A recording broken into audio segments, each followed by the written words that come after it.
News sometimes can be boring. However, if you know what to look for, it's not boring whatsoever. And we know what to look for. Stay tuned right now for the news that nobody else is talking about.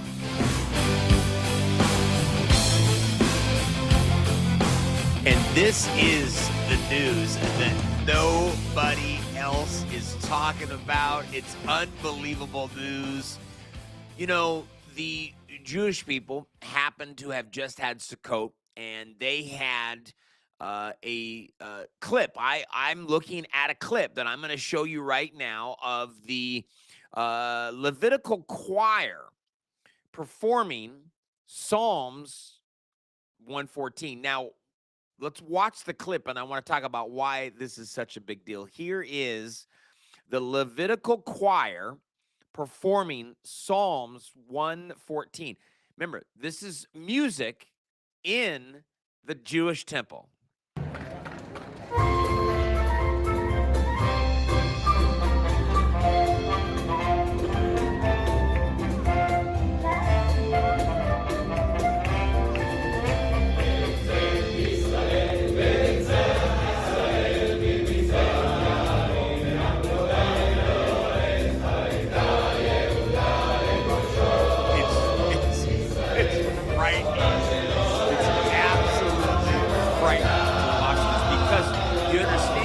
This is why it is so remarkable to see this.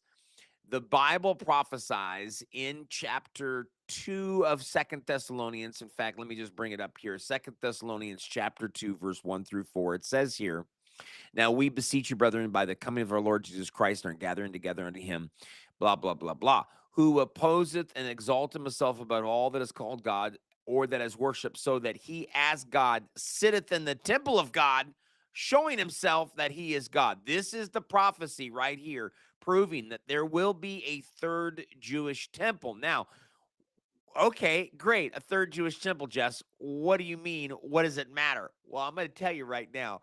The Bible explicitly directs the Levites to be the people that orchestrate the music, the offerings, the sacrifices. They're part of the administration of the third Jewish temple. In fact, they're the administration of the temple, period. And here we have a Levitical choir. Now, a couple of years ago, I played a clip of them saying that they're auditioning people. If you happen to be a Cohen, which is a Levite, if you happen to be a Cohen, they're going to allow you audition to be in the Levitical choir, knowing that the Levitical choir is going to be the people. You're looking at them. You're looking at the group of people that are going to sing in the third Jewish temple that's yet to be put on the Temple Mount. This is just unbelievable to see. I mean, you have to understand that prophecy for me, I look at what's happening and go, wait a minute. I know how the book's going to end. To know the future before it happens is absolutely beyond a shadow of a doubt one of the coolest things on the planet. And to know that Jesus Christ, the Lord of Lords and the King of Kings, is going to come back on a white horse for people called by his name, and to know that and to be able to preach that from this microphone is probably the greatest joy of my life. I absolutely love prophecy. I absolutely love knowing that you and I are people that are supposed to teach the prophecies, but the people that do know their God shall be strong and do exploits, and they that understand amongst the people shall instruct many. And I'm looking at you today. I'm telling you right now, you can take it to the bank. If you can bet in Vegas, go do it. I'm just joking. Do not go bet in Vegas. Do not do that for this. But there will be a third Jewish temple in Jerusalem. And those right there, those people are the actual Levitical choir. They're part of the choir that will do the music in the third Jewish temple. And they sang this last Sukkot, and that's a video. And man, I'll tell you what, prophecy is fun. almost got arrested 2 days ago at the Federal Reserve for standing outside on the sidewalk. We're talking about the Constitution. What's really going on out there? Nothing ever goes on my right hand or my forehead. I don't care who you are, what you're doing. It is against my religion to put any kind of a mark or symbol on that part of my body. Do you want to know today? And sure enough, one of those cards said terrorist nuke. No Now, their way. whole label clearly shows the Twin Towers of New York being struck with some sort of an aerial craft. What are the real issues today? What are you dealing with? What is happening? There's a lot of people saying a lot of things, but we're going to talk about real issues and your life today on the Jesse Woodrow Show.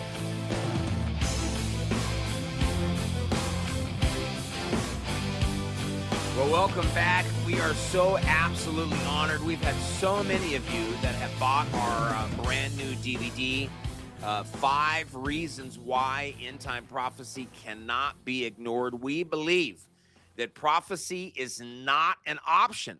It's not something that you can just say, well, you know, who cares?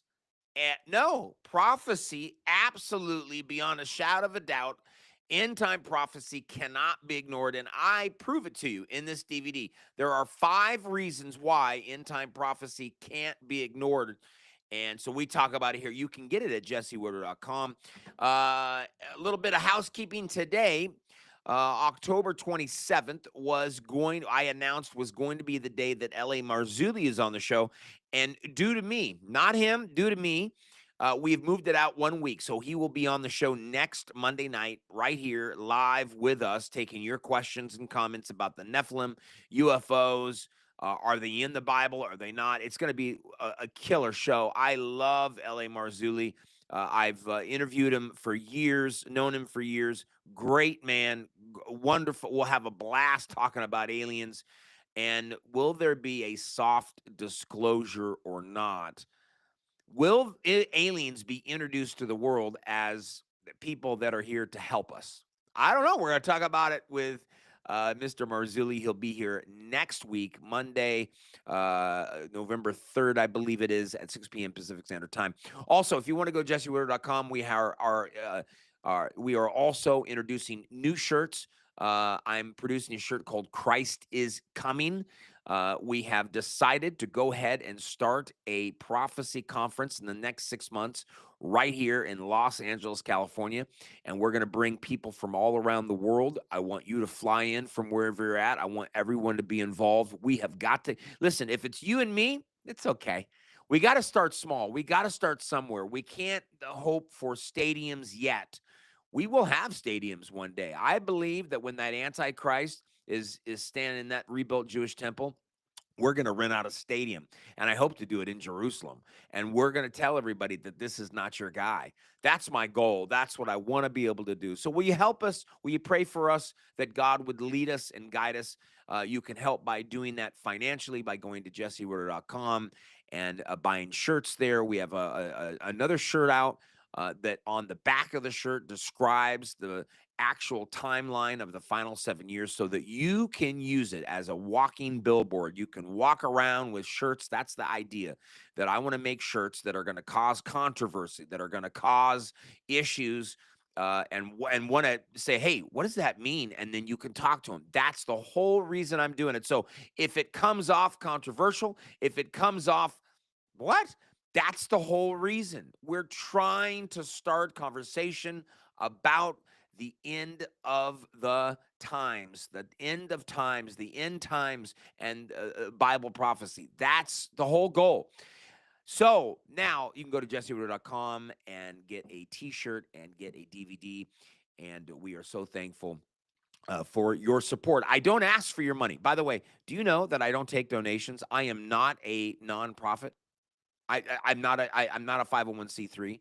I don't make any money. I'm not trying to make any money off this. But I will explain that the way that you can help us continue is to buy merchandise and things like that. So I choose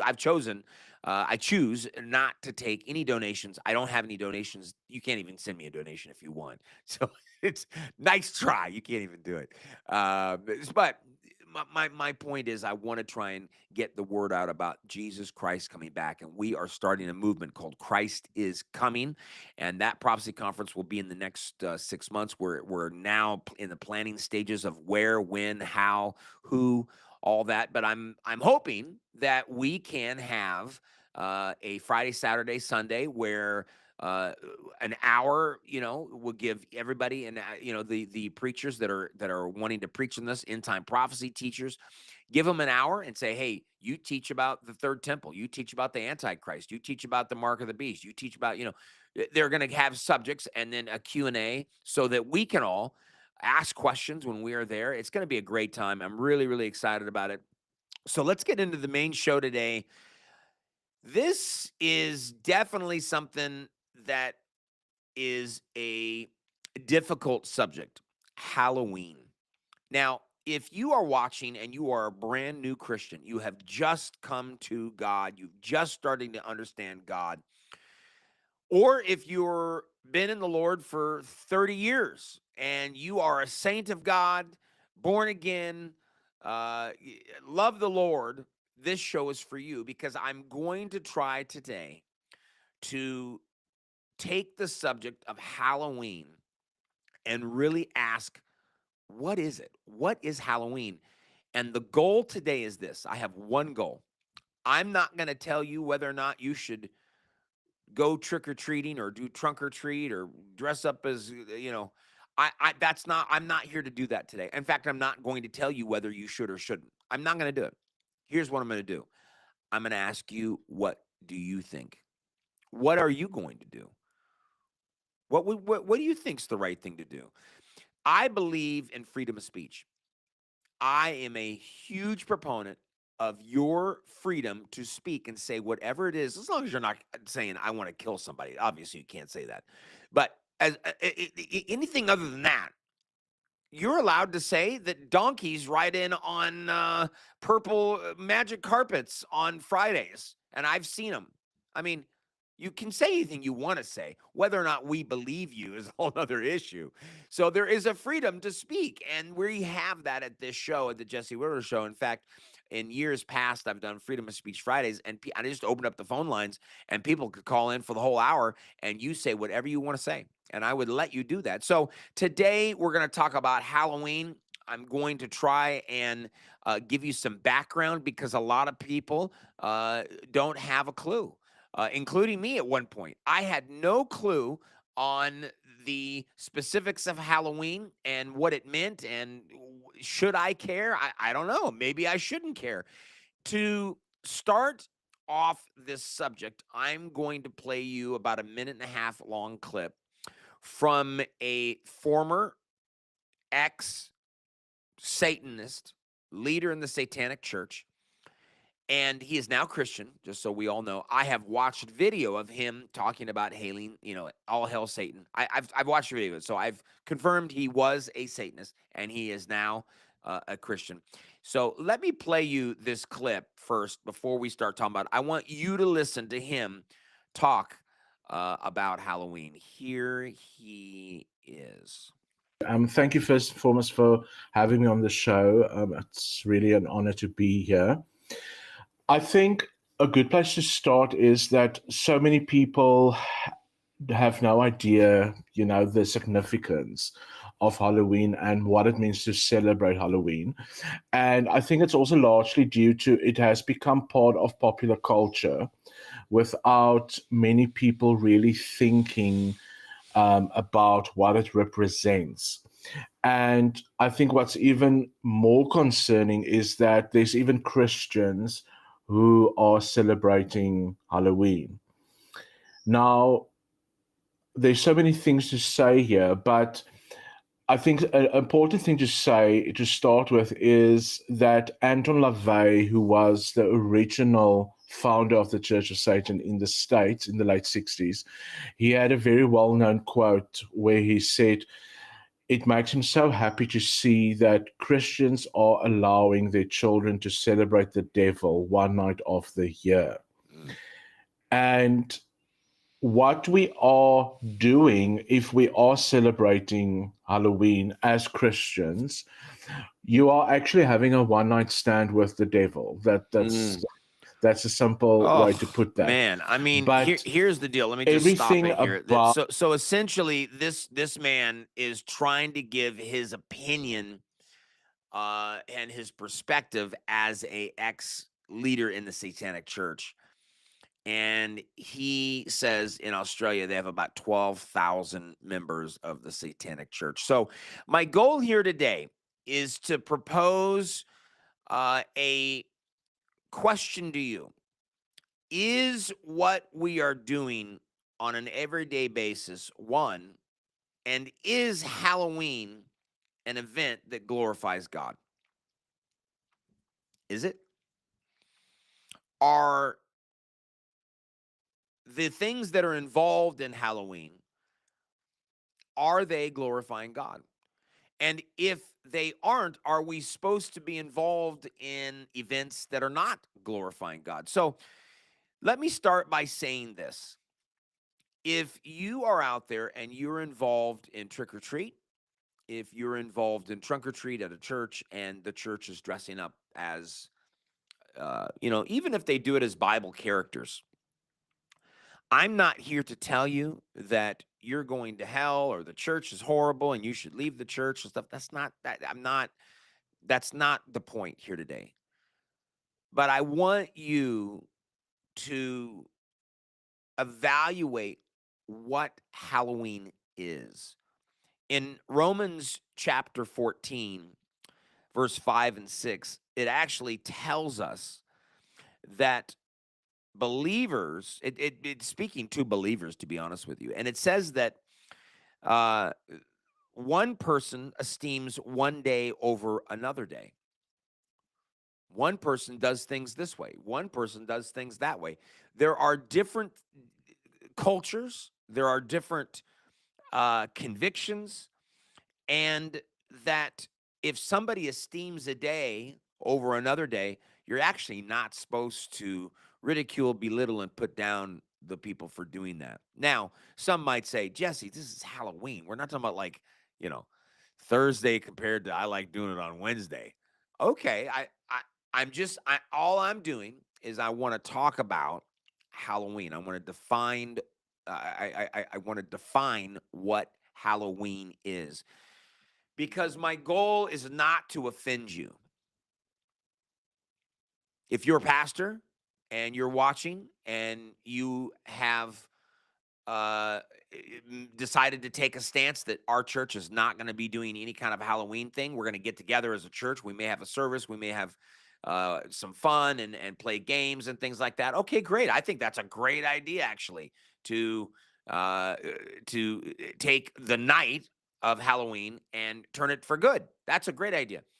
If you're a pastor and you're involved in a trunk or treat, the idea here is not to ridicule, put down, and say you're horrible for doing that. I want to talk about Halloween and the origin of Halloween and where it came from. So let's start with the costumes part, okay? And what is Halloween? So Halloween is really a All Hallows Eve that originated by a day called Samhain. Samhain essentially was a druid, a Celtic, a druid and Celtic origin, and the practice dates back to the ancient world. The Celtics who celebrated, like I said, Samhain. And this was actually on November 1st, so this is the day after. So you have to understand that this night before, it's like celebrating New Year's Eve, but really New Year's Day is the next day, but you celebrate the night before. So they believed the boundary between the living and the dead became blurred, allowing spirits to roam the earth. So that was what this was about. Spirits were allowed to roam the earth. Now, there was an idea, there was a directive to try and confuse the spirits as they roamed the earth on Halloween night. Okay, the the wearing of costumes was actually a way to disguise themselves and make the spirits think that they were just another one of them. And then if that were to happen, the spirits would leave them alone. So there was a lot of witchcraft, obviously. There was a lot of evil being done. I mean, these are not Christian people. So I just want to make you guys understand, these are not Christians that go to church. These are the Celtics, the Druids. This is ancient world. And they believed that the spirits came alive on this All Hallows Eve, Samhain, this night, October 31st, and they would wear costumes. They would dress up in costumes because they believed that the spirits came out and were running around and that they would get hurt, they would get killed. There was a lot of fear that they would get killed. So they dressed up in costumes in order to blend in and make the spirits think that they were one of them. So that's where costumes, that's where it originated. That's where it came from for Halloween. Now,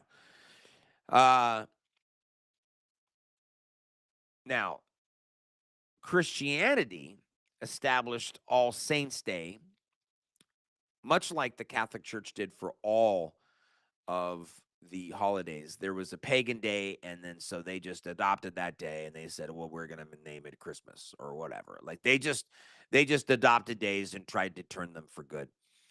And it's an interesting take because at the start of the show, I said, hey, that's what we should do. We should take evil days and then turn them for good. So think about that for a minute. If what's interesting is my own pastor, his birthday is October 31st. And he says, hey, I'm taking the day back. It's my day, and it's the Lord's day anyway. We don't get to give it to the devil anyhow. And he's right. He's absolutely right. And so his idea is to celebrate his birthday on October 31st. So what's happened is over time, over the modern translation and the modern transition or the modern tradition is that we have evolved from the simple disguises to now a wide variety. It's an excuse for us to just let loose and dress up and be whoever we want. And so we've modernized it a little bit. Now, you guys know that I've been an actor in Hollywood my whole life. And when I was in Hollywood serving the devil, I was not serving God, okay? It was probably one of the most fun nights. It was such a great, Halloween in Hollywood is so fun because I'm serving the devil. So it was an excuse for us to be dark and evil and wear costumes. And the girls, it was the one night of the year that the girls just wore nothing. They just wore like a bikini, and they would go to like real parties, and you could, so for me, Halloween in Hollywood was a different day than the whole rest of the year. And I knew it. And we look forward to it. It was so exciting because we can be evil and dark and disgusting and be somebody else. And as an actor, you get to wear a costume and be somebody else. It's like it's our day as an actor. So I rather enjoyed it. Now, obviously, as living for the Lord, I have a different viewpoint on it. But I just want to tell you that in Hollywood, it's deemed as one of the best days of the whole year because you can just let loose and go crazy. So where did the costumes come? They came from trying to blend in that night. Now, you say the pumpkins thing. The pumpkins. Where does the pumpkins situation come from? Again, if you're just tuning in, I want to explain that we are talking about Halloween, and we're just defining what Halloween is. It's a day that's celebrated called Samhain. And it was a day believed that the spirits would come alive. There was a lot of child sacrifice that would happen on that night. And that the reason we have this pumpkin carving situation is that they would put their firstborn on a pole and tie him up in front of the house. And to try to appease the spirits that might come kill your child, they would put a turnip out there. Now, pumpkins are more popular in America, so this was in Europe, and so they would put a turnip there, and they would carve a face in the turnip, real scary face, scary turnip face, and then they would put that turnip in front of their door, and that's where the actual pumpkin, jack-o'-lantern, that's where it all came from. That's the idea there, is to scare off the spirits so they wouldn't kill your son. I mean, that's your firstborn. That's where it came from. So now, we have some verses that speak to Halloween. I believe it's possible. 1 Corinthians chapter 10, verse 21 and 22. I don't have them here on the screen, but I'm going to read them to you. You cannot drink the cup of the Lord and the cup of the devil.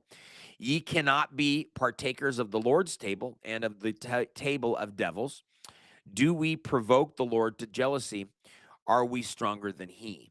Now, I'm just reading because we're talking about Halloween. So I just want to read these verses. I want you, I'm doing this on purpose. By the way, this is not by mistake. This is intentional.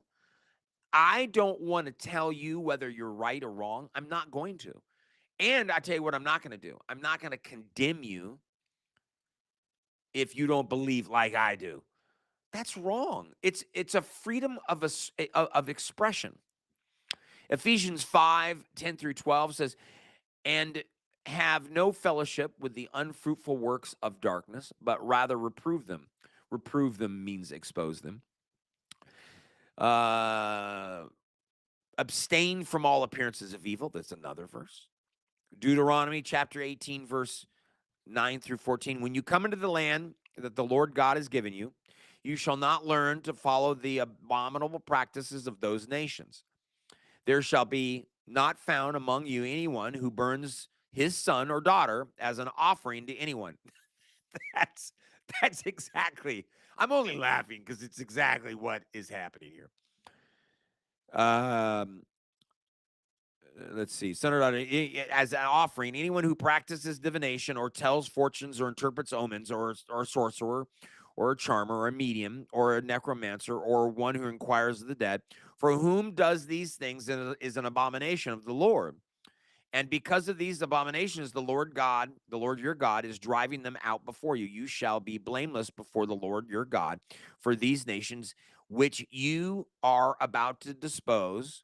Listen to the fortune tellers and the diviners. But as for you, the Lord your God has not allowed you to do this. Now, I saw somebody post something today that I thought was really funny. And I was like, man, we're talking about this tonight. This is great. Somebody posted that I saw, said, I'm not going to celebrate Halloween just like witches don't celebrate Resurrection Day.